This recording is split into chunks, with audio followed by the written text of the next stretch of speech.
Okay. All right. So just beware. This one is going to be a long one.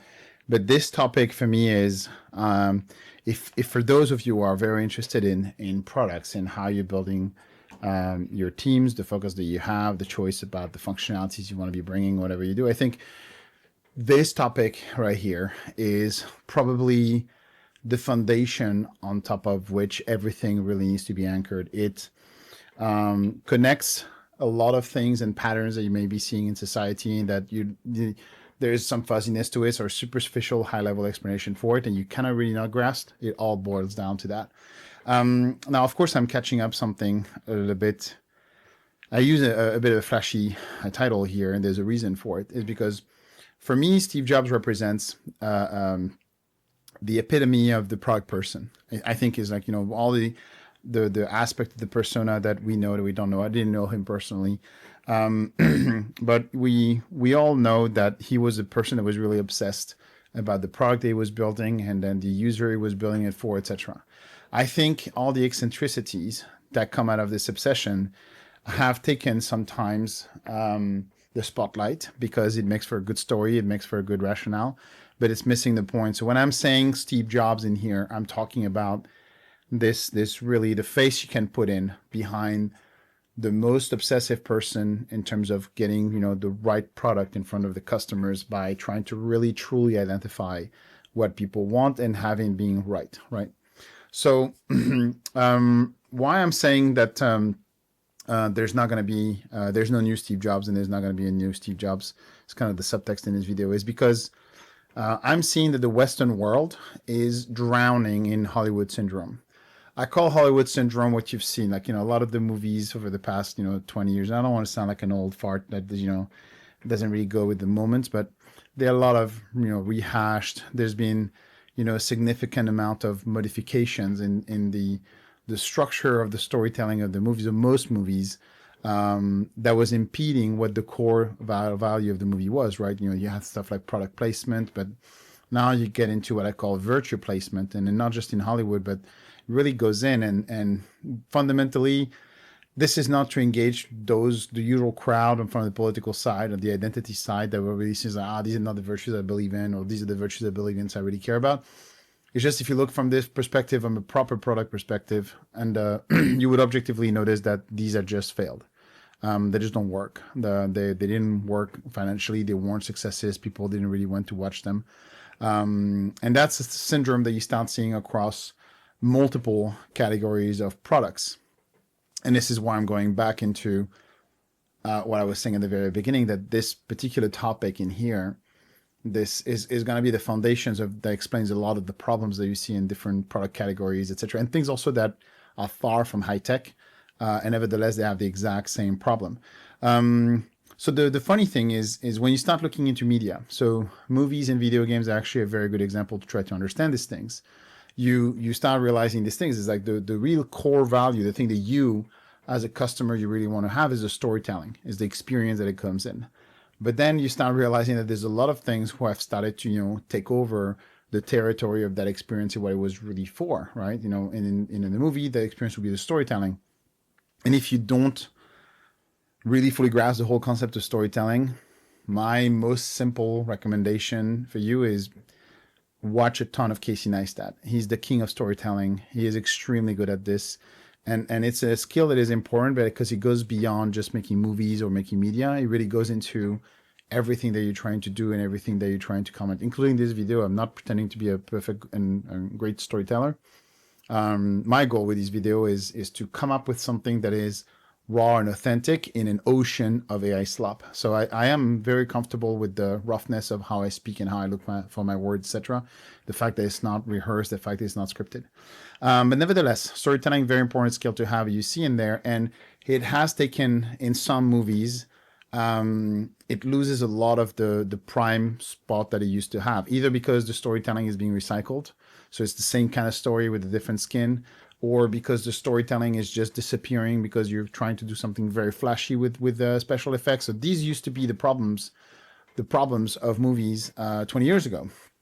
But now what you have is that there's a flock of product placement that is just inserting itself into the conversation, the flow that you have, right? Like weird ass comments, and it's really hard for the writers to put it in a way that doesn't sound completely, off-putting, right? Recently, the Deadpool versus Wolverine movie, when they had this Honda Odyssey long pitch into it.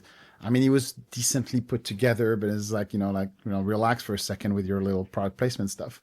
Now, why I'm insisting on the product placement is because that never really triggered people, but the problem was already there, right?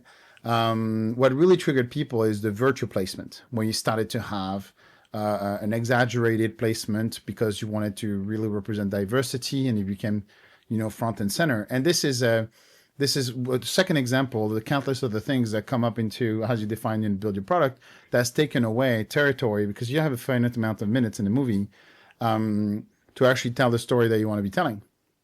Now, if these things were actually part of the product, then you would see them succeed. You would see these things really rallying the people who care about these virtues, and then going around, and you see these movies, these video games being ground successes. But instead, they're going and you see them big budget movies, big budget video games crashing and burning, and people are wondering what this is about. And that's because fundamentally that story, that experience piece, which is really the part of the product that the people care about, is becoming a secondary element. Why I'm using Hollywood thing? It's because the Hollywood syndrome is something that is relatable. But the video game and Hollywood together, what they have in common is that it's hyper public. There is so much content, commentary, analysis on what goes on in there that it's very, very accessible for anybody that is trying to go into this analysis I'm doing now to do their own homework and draw their own conclusions. So that's what I find is fascinating, because if you go into other industries, robotics is nowhere near as covered as it is. Defense, even less than that, although with OSINT these days there's a lot more information, so it's a little bit more interesting for something. But, there's more traditional industries that are kind of covered, but there is a bit of a culture of secrecy. And this is, where you start seeing that the pattern I'm going to be describing bleeds out into things like cars and electric vehicles. I'm sure everybody remembers the Jaguar advertisement they did with a bunch of people dressed in different colors. It felt like it was like a snippet of The Fifth Element. I don't really remember what they were supposed to be trying to do with this thing. I think it was a diversity play and everything. And when I looked at this, I wasn't shocked. I'm not one of these people who have a problem with any kind of these personal choices that people can make. But what really was surprising is like, all right, so someone lost the plot at Jaguar. And it's not because they lost the plot because of the choice that was made. It's because this direction in the context of Jaguar makes no sense at all. Makes no sense at all, right? So, I mean, it would be like hearing Airbus advertising how now they have recyclable hull for their planes that is made out of paper because it's really great for the environment, that they would have paper-made hulls in their planes. You'll look at this, you'd think it's a skit from the Onion.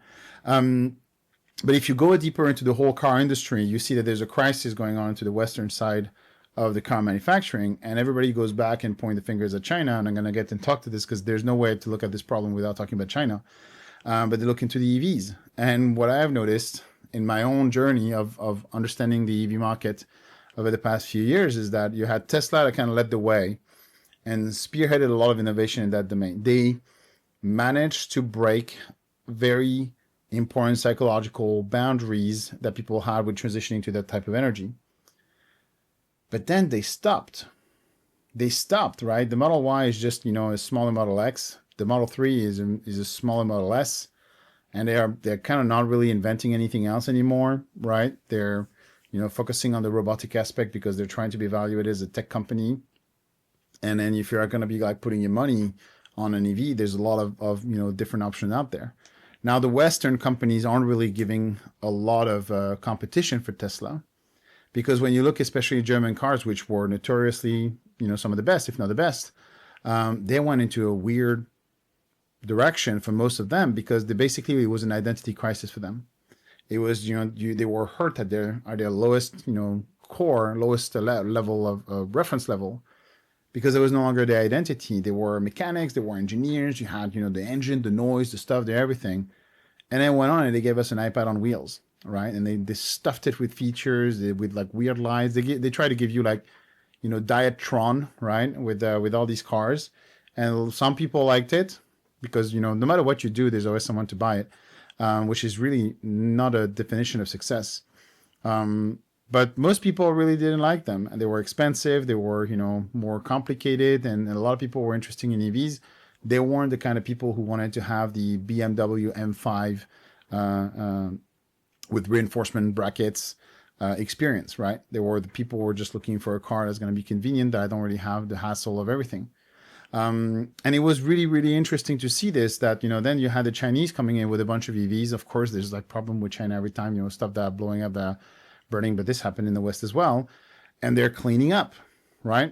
And they're cleaning up with very simple cars. They're going into a different battery chemistry because of the cost. They didn't want to give us lithium ion stuff because they weren't really trying to give you that, magical EV car that's going to be able to drive 800 miles on a charge. They were really trying to just give you a price and, a low entry point. They were giving you the Dacia of the EVs. And I'm looking at this as like, why are you doing Dacia? Where are you? You know the playbook. You did the playbook. You wrote the playbook of just giving people what they really, really need and then giving them at the price point. That's why it was a great success, Dacia. But if you start going into other industries, you're going to start realizing that there's, similar problems in other things. Like in AI is a festival of this right now. And the excitement that goes behind AI right now is creating a justification for this, for just like throwing random stuff at the wall.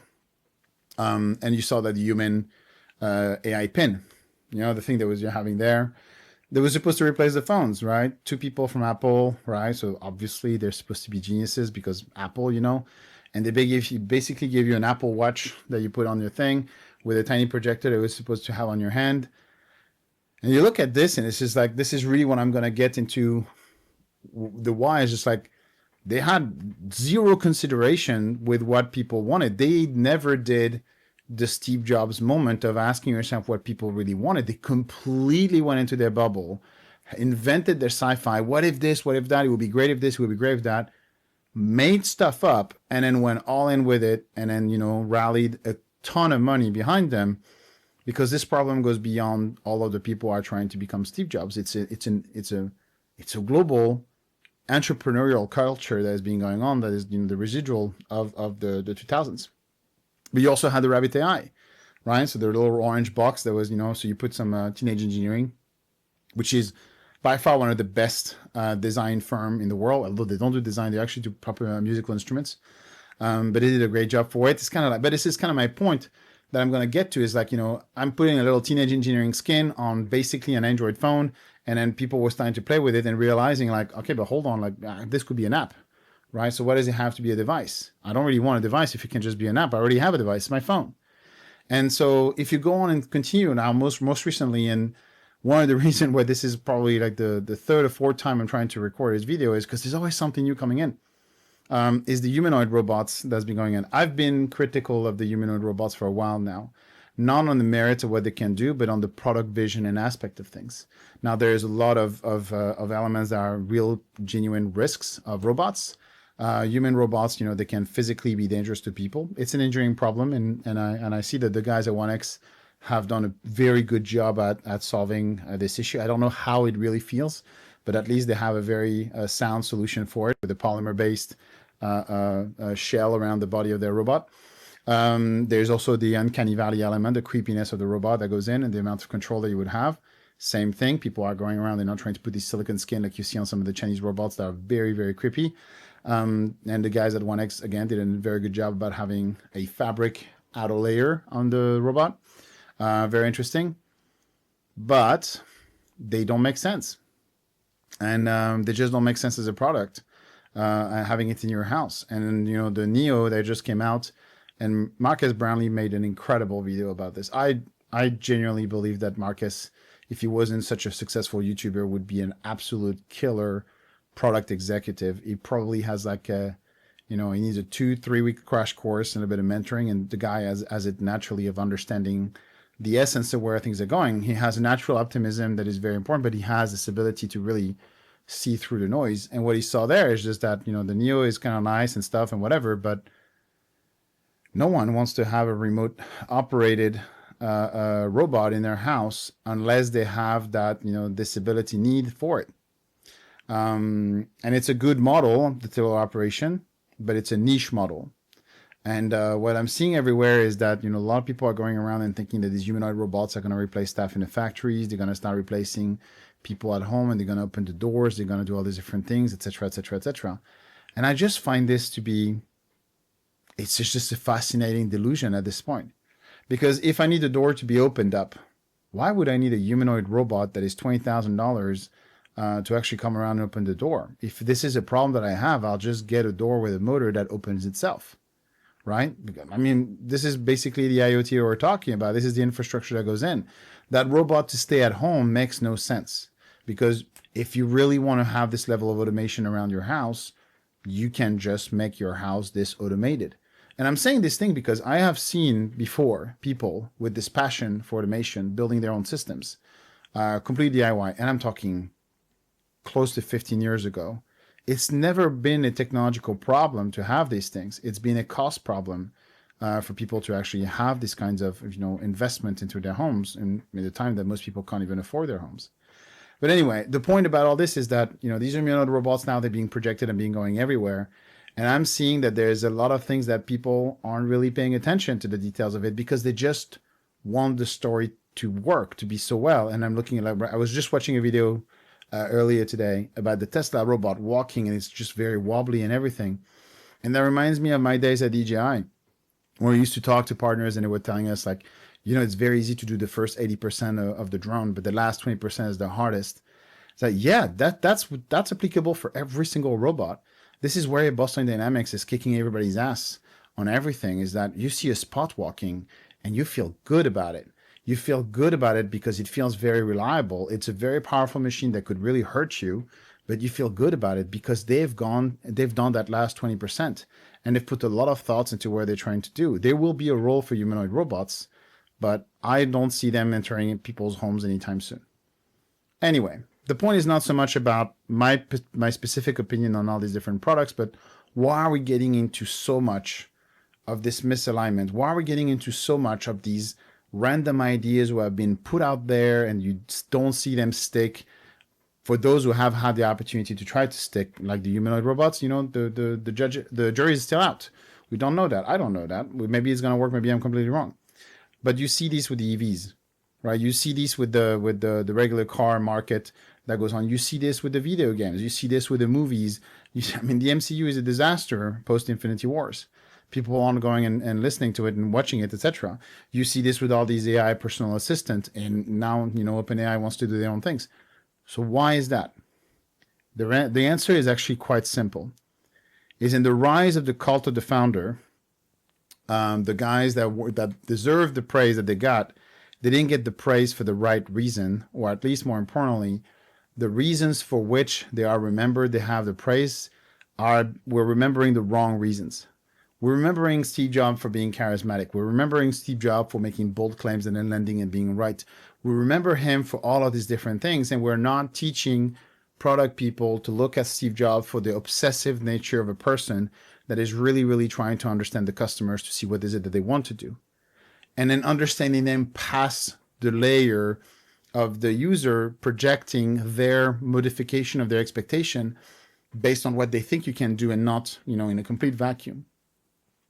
And that what it creates is, we have created a cult. We have created a cult of the founders, where people are so much seeking for that attention, seeking for that, magazine cover, seeking for that adulation, that little 3/4 video with the white background that you have on it that is really putting you into like things. And you do free throw statements, right? You just go on to your own launch and you come up with this, grandiose bullshit vision of the future where everything is honky-dory, completely ignoring the macro of what's going on in the world right now. And then you just come around and says like, oh yeah, everybody's going to have a $20,000 robot at home, right? Yeah, of course, not the majority of people cannot be buying their homes. And of course, right, the mortgage rates just got up 20 points in the US, despite the fact that the Fed cut the rates. But then, yeah, no worries, $20,000 things, or $600 a month, right? The cost of energy is flying off. There's no problem with that. Now, I don't want to sound like political about all these different things, but I'm saying is just that these real other macro data point that I'm presenting, there are real opportunities in here. They're real opportunities. And I'm not seeing the West understanding this. I'm seeing a flock of executive and founders across multiple industries living in their bubble of trying to becoming the next big thing as they're trying to get, again, like that adulation that they have, rather than actually thinking about, what they should be doing and really doing the work. What they do is they mimic what they think Steve Jobs was doing on their way of trying to convince the public that they're the next Steve Jobs. And what it does is just like it dead set puts them in a position where everybody knows that they're not that person, and that, it may work, it may fool people a couple of times, but over time it's wearing off, and it has a very, very negative impact on the industry overall, its reputation. And even Silicon Valley now used to be revered, and now the tech bros is just like tainted the Silicon Valley as a negative element. It's an interesting thing because I'm seeing it with my own experience after, more than 10 years in Silicon Valley. I'm seeing the progressive transition of the perspective. Some people will still think that this is great, this is a very positive experience, and there's some people who have a very negative experience about what Silicon Valley is. And that's kind of like where you look at Silicon Valley in your time frame, where it was. And I think this is really what you have as a problem. So you have a flock of people who are dead set on going after this adulation, this recognition, this public appreciation. And what they do is just throw stuff. They just throw stuff. They mimic what Steve Jobs thinks. They think Steve Jobs was waking up in the morning and just like, pull something out of his nose and then throwing it at the wall, and then genius is where it is. And so what they're doing is they figured out, I can't make it a qualitative effort, so I'm going to make it a quantitative one.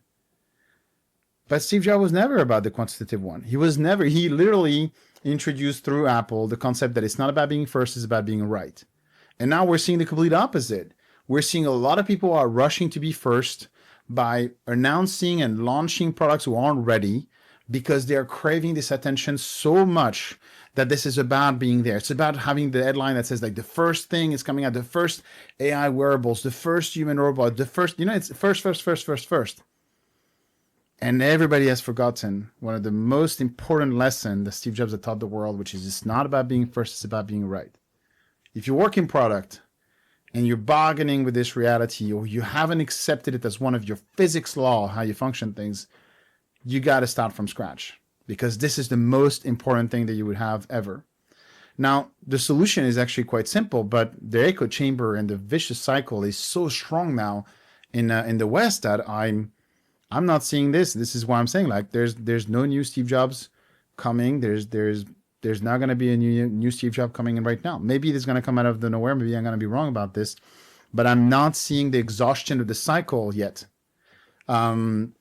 What I am seeing is a very interesting dynamic that comes out of China. So China right now, I made the joke for some people, because I always have the flock of people who thinks I'm defending China or I'm paid by China, whatever it is, etc. Sorry, I just have a brain and I use it, and they do a lot of right things, they do a lot of wrong things. But I'm not here to talk about, the wrong things, because I don't live in China. I'm not here to fix China, and they don't care about my opinion. I'm here to actually try to improve my world, my industry, my ecosystem, and the people that are gravitating it. And I'm going to look everywhere. There's an extra something to learn about it. But let's talk about this. So on the EV side, they did something really, really good. They didn't really have this culture about electric vehicle, etc. Now they have a significant amount of people over there who really want to have that kind of Steve Jobs fame, right? They have this problem as well. But there is a very real, and I don't know if it's cultural and everything, but I'm going to be putting it as cultural until someone demonstrates to me that it's something else. But they have a pragmatism in China that is fascinating. And I think this pragmatism is net helping them understand and just address what the customers want. They don't really have this ego of just saying, like, when a customer says, I want it blue, it's just like, no, you don't really want blue. What you want is you want me to tell you how you want it. So you would want it to have it orange. They don't really have that. They really don't fight about these kinds of things, and they move on. And this is a strength that has enabled them to do a lot of things. And so on the EV side, they made a lot of very good cheap EVs. And I looked at them, and I mean, when I mean cheap, I mean sub 10,000 euro, dollars, pound. At this point, it's roughly the same. Doesn't matter where you are in the world, it's 10,000, sub 10,000. And when I look at this, I'm thinking, like, this is an incredible product. Now, maybe there's going to be problem, etc., and everything. But look, Tesla's crashed with the self-driving stuff. Every single product out there is coming out half-baked and is breaking everywhere. So I'm not going to be so harsh about this and pretending that this is a exclusive Chinese problem that they have, when everybody is decided to be shipping betas ever since Google introduced the concept in the 2000s. But it's an incredible product because, and maybe this is circumstantial, I have difficulty believing that they really put the thought process behind this. But if you look into the difficulty that the West has to be able to afford anything, it is very, very interesting to realize that the Chinese are coming up with a product, the vehicle that allows you to commute and do what you need to do and nothing more. And you don't pay for anything else but what the bare minimum that you need, the Dacia VV. They're coming out. And you look at them, and me, I'm a little bit finicky when I see some of the weird stuff from China because I've seen the great and I've seen also some weird, bad stuff. So I have a little bit of that apprehension unless I actually know, despite my stance. And when I look at these cars, I'm thinking like, man, it's compelling. It's very compelling. Yeah, it's basic. Of course, it's a very basic car. I'm not the target audience for it, but I can see the target audience for it. And I can see that there's no way in hell they're going to be buying, another EV from another European company who tried to do some feature stuffing because somewhere along the plot, someone told them that these cars had to be futuristic of some sort and having all this extra cost to it that no one really cared about. So that's the EV side. On the robotics side, I mean, there's only examples of that.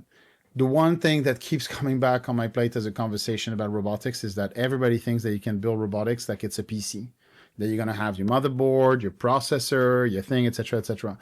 Number one, as a guy who did this for more than 25 years now and doesn't particularly like it, and I have to go back into it, that's actually not true first to begin with. Some of these components are not compatible with others.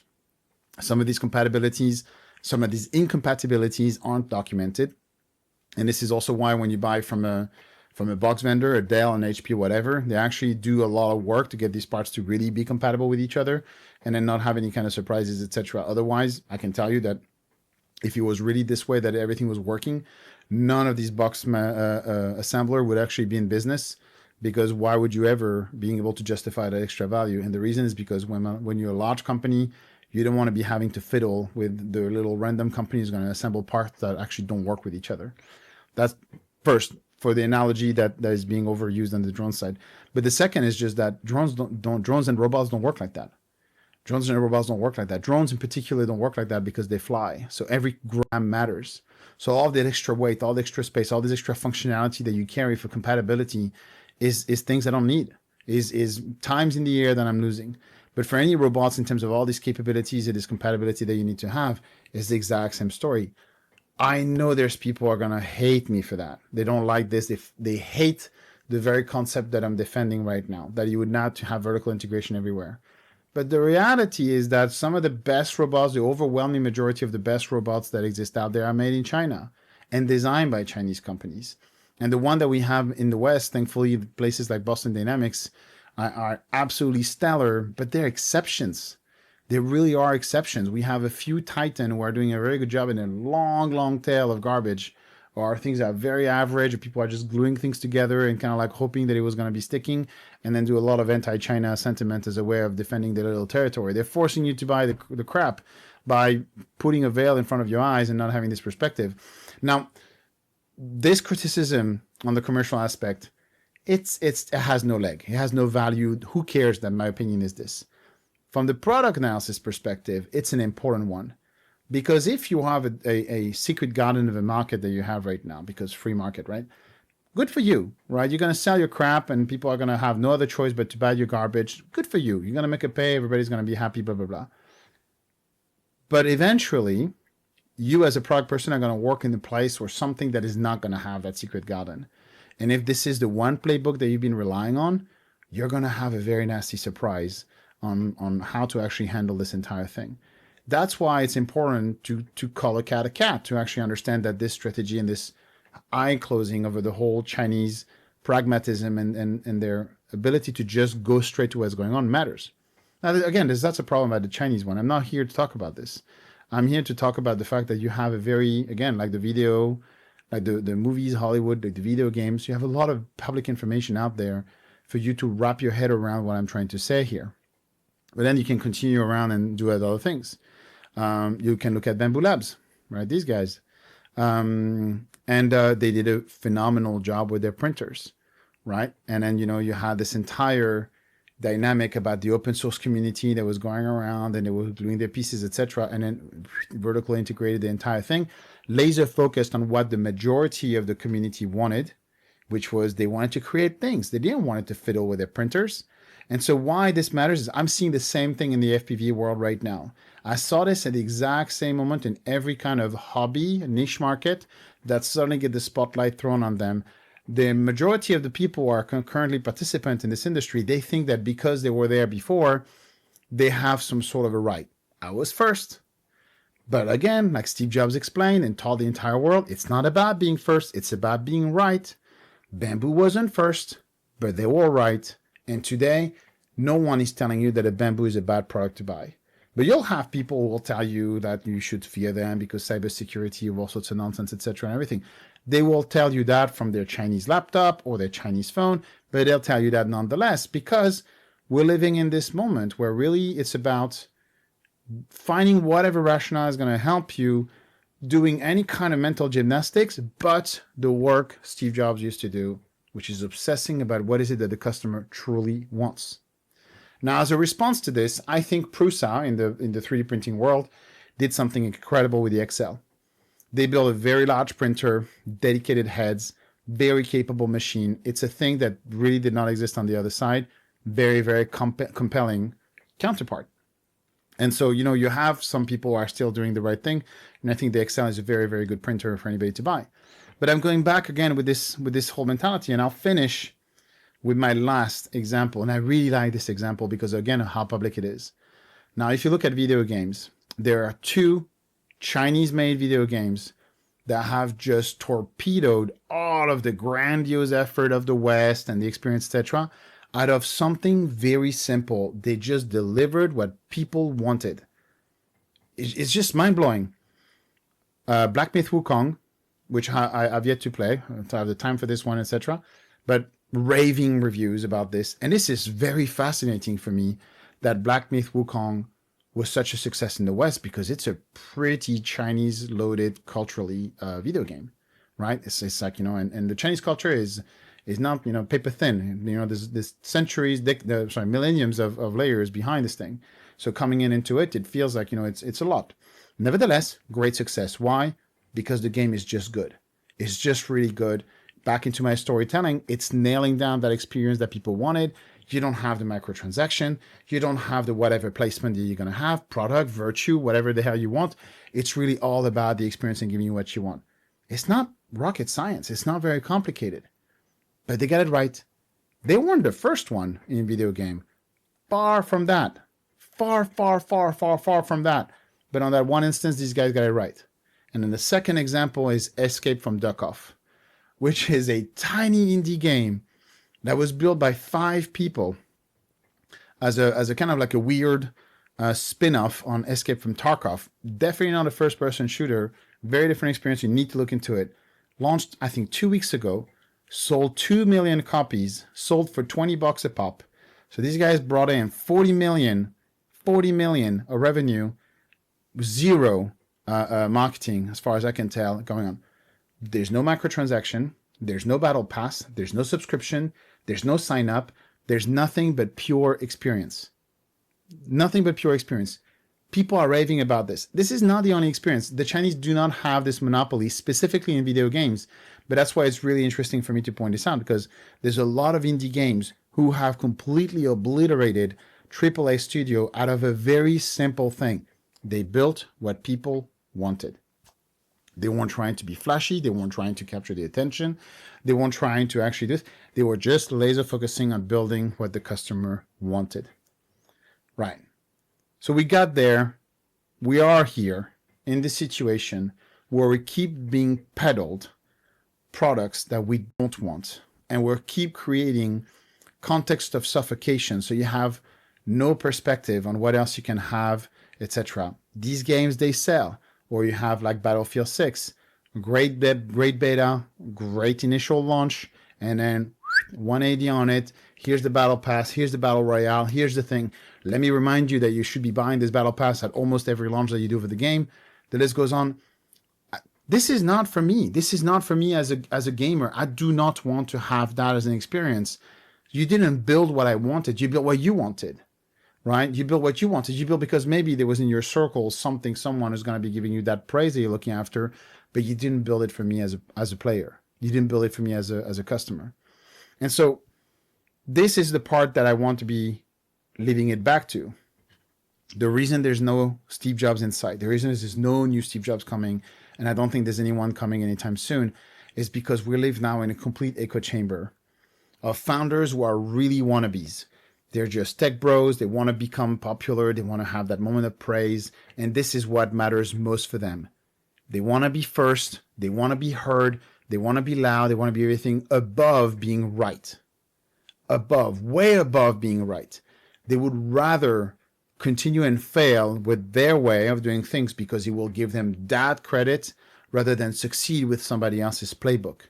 And what you see as a result is very large amount of money that is following because the investors get sucked into this. It's the cult of the psycho CEO. Another video I did, I'll link it as well, but it's on the channel, it's all there.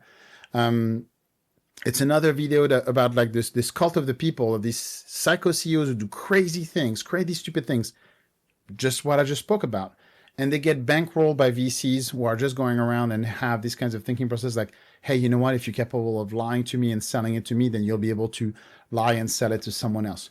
We have forgotten completely the essence of the power of building what people really wanted. We have completely ignored and dismissed the work that it represents to try to be right. We think it's just a numbers game. People think that people who are right, they have, I use this analogy all the time, they have like a little hat next to their bed when they wake up in the morning and they grab this thing and say, ooh, I have the idea. This is why I'm being right. It doesn't work like that. Being right is homework. Being right is a crazy amount of homework. It's about constantly challenging yourself, etc. It is a difficult position to be in, to be able to hold your confidence so that you don't get blown away by whatever wind is, so you don't get blown away by whatever projection of an attitude people give you, for you don't get blown away by people telling you you're a narcissist or an egotist or anything like this, because you really have to want to spend the work on identifying what is right. I tie up most of what Steve Jobs' negative perspective on his personality is to that misunderstanding, the need to really be attached to that truth of what people truly want to do and then locking onto it, but still at the same time being able to let it go in a moment when you're wrong. We don't do that anymore. What we do is we just throw stuff at the wall and see what sticks.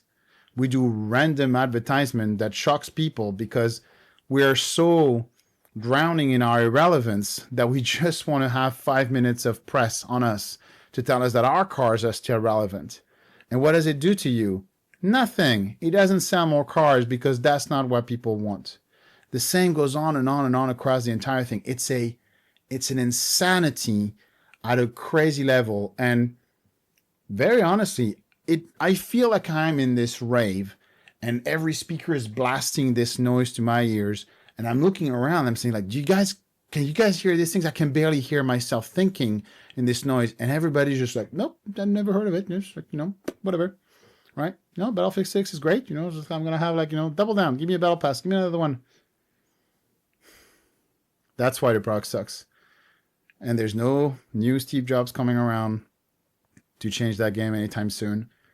And until then, we're going to have a couple of indie people who are going to come around who don't have this baggage, who are going to be able to have the ability to give us a couple of things. I think they're going to come less and less. But I really, really hope that if you take one thing out of this video is that pay attention to these things and don't forget that it doesn't have to be this constant competition for attention and just throwing things at the wall to see what sticks.